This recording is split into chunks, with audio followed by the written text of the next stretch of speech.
আসসালামু আলাইকুম ভিউয়ার্স, আজকে আপনাদের সামনে যে ভিডিওটা নিয়ে হাজির হয়েছি সেটি হচ্ছে আপনারা কোয়েল পাখি পালনে কি আদৌ কি লাভ কিংবা লস কি হয়। আমরা আজকে এক্সপেরিমেন্ট করার জন্য আমার এখানে কোয়েল পাখি 30টি কোয়েল পাখি আমরা নিয়েছি। এটি হচ্ছে সবগুলা আপনার ফিমেল, আর এই 30টার ভিতরে ধরেন 10টা আছে আপনার মেল আছে, 10টা রাখছি। এটা হচ্ছে আপনার এগুলা দিয়ে আমি হচ্ছে আপনার ব্রিডিং করবো। ব্রিডিং করার পরে আপনার কোয়েল পাখির যে ডিমগুলো দিবে এগুলা দিয়ে আমি আরও কোয়েল পাখি আপনার ইনকিউবেটরের মাধ্যমে ফুটাবো।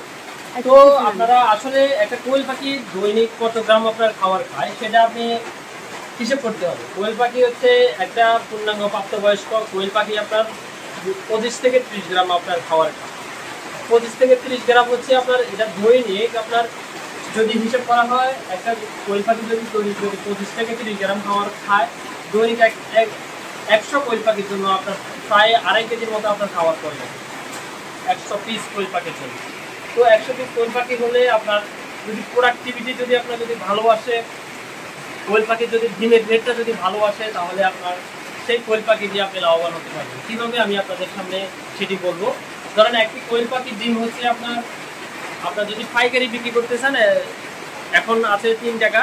যদি আপনার যদি খুচরা বিক্রি করলে লাভ, খুচরা বিক্রি করলে ধরেন একটি কোয়েল পাখির ডিম আপনার 4 টাকা বিক্রি করতে পারেন, প্রায় 5 টাকা বিক্রি করতে পারেন। যদি সাপোজ যদি 100 কোয়েল পাখি যদি আমাকে যদি আপনার 80% যদি ডিম দেয়, ধরেন 80টা ডিম দেবে, 80টা ডিম দিলে আপনার যদি 3 টাকা করে যদি হিসাব করা হয় পাইকারি দামে, 3 আটা কত 24 টাকা, ওই 240 টাকা হচ্ছে আমার দৈনিক লাভ হচ্ছে। যে খরচ হচ্ছে আমার কত 2.5 কেজি যদি ফিডের দাম হিসাব করি আপনার এই 120 আর আমি 60 টাকা করে ধরছি, বাট এটা 60 টাকা না আরও কম এখন রেট ফিডের দাম। ধরুন 60 টাকা যদি ধরি আপনার 2.5 কেজির দাম হবে হচ্ছে 120 আর 30 150 টাকা। তাহলে আমার দৈনিক ইনকাম আসতেছে 240 থেকে যদি 150 টাকা যদি আমি বিয়োগ দিই, তাহলে আমার হিসেব আসতেছে 90 টাকা করে আমার দৈনিক প্রফিট হচ্ছে 100 পিস কোয়েল পাখিতে।